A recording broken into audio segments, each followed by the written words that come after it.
আসসালামু আলাইকুম। আপনাদের মধ্য থেকে এক ভাইয়ের প্রশ্ন, স্যার ফাইবার আইডি ব্লক করে দিয়েছে, কোনোভাবে উদ্ধার করা যাবে? দেখুন, ফাইবার হোক কিংবা যে কোনো মার্কেট প্লেসে যে কোনো অ্যাকাউন্ট হোক, যদি কোনো কারণে সেটা টেম্পোরারি ডিসেবল করে কিংবা আপনাকে পার্মানেন্টলি ডিসেবল করে, তাহলে দুই ধরনের তথ্য হয়। একটা হচ্ছে টেম্পোরারি ডিসেবল করলে আপনার ফিরে আসার সম্ভাবনা বেশি, আর বেশিরভাগ ক্ষেত্রে টেম্পোরারি ডিসেবলগুলো এখন বর্তমানে যেটা ফাইবারের ক্ষেত্রে দেখা যায় সেটা ব্যাক আসে না। তাই চেষ্টা করুন আপনার টেম্পোরারি ডিসেবল হোক কিংবা কোনো কারণে যদি আপনার প্রোফাইলের উপরে ডেকলাইন চলে আসে, ওই প্রোফাইলগুলো বাদ দিয়ে নতুনভাবে প্রোফাইল তৈরি করে কাজ করা শুরু করুন। ইতিপূর্বে আমরা অসংখ্য প্রোফাইল দেখা রয়েছে যাদেরকে টেম্পোরারি ডিসেবল করছে, ওই আইডিগুলো আর ব্যাক হয়ে আসে নাই। তাই আপনি এগুলো থেকে সাবধান থাকার চেষ্টা করুন।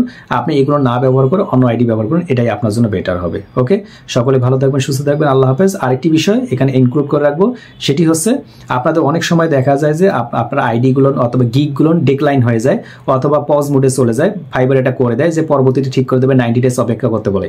এই অপেক্ষা থেকে কোনো লাভ নেই, নতুন আইডি তৈরি করুন, কাজ শুরু করুন নতুনভাবে। আল্লাহ হাফেজ।